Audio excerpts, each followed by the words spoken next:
तो दोस्तों शिव का भजन गा रही हूँ। पसंद हो तो लाइक कमेंट शेयर सब्सक्राइब जरूर कीजिएगा। कहिया खैबा बेला पतिया हो भोला अब करा खेतिया।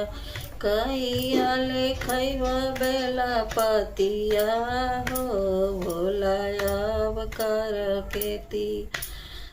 तनत दिन गुरु दुई बेकतिया अब भैला कार्तिक गणपतिया हो भोला अब कर खेतिया।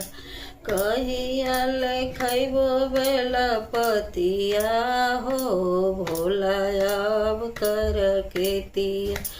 अब कर खेतिया गुरु अब कर खेतिया। अब कर खेतिया बोलाया रखेतिया। कहिया खैबा बेला पतिया हो बोलाया अब कर खेतिया। अरिया रोपला शिवजी भांगिया धतुरवा। अरिया रोपला शिवजी भांगिया धतुरवा। बिचवा में सोना मोती धनवा हो गौरा हम करब खेतिया। बिचवा में सोना मोती धनवा हो गौरा हम करब खेतिया। खैबा बेला पतिया हो भोला अब कर खेतिया। ये तरले गुरु दुई बेकतिया। ये तरहली भोला दुई बेकतिया। अब भैला कार्तिक गणपतिया हो भोला अब कर खेतिया। आई भैला कार्तिक गणपतिया हो भोला अब कर खेती। अरिया रोपबो गौरा भांगिया धतुरवा। अरिया रोपबो भांगिया धतुरवा।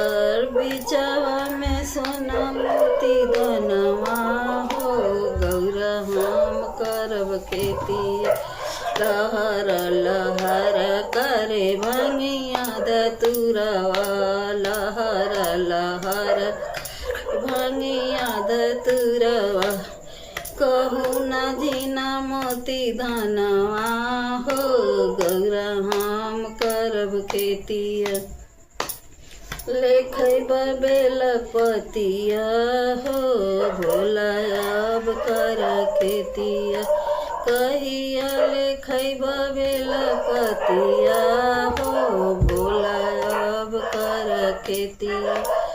रे तरले भोला दुई बेकतिया। पहिले तरले भोला दुई बेकती।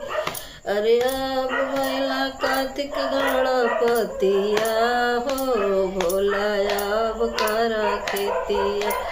अब भैला कार्तिक गणपतिया हो भोला अब कर खेतिया। अरिया रोपबो गौरा भांगिया धतुरवा। अरिया रोपबो भांगिया धतुरवा। हमें सोना मोती धनवा हो भोला गौरा अब करब खेतिया। लहर करे भांगिया धतुरवा। लहर रे भांगिया धतुरवा। खावा पर सबैला धनवा हो गौरा अब करब खेतिया। हर हर महादेव। जय माता दी, जय भोलेनाथ। पसंद हो तो लाइक कमेंट शेयर सब्सक्राइब जरूर कीजिएगा।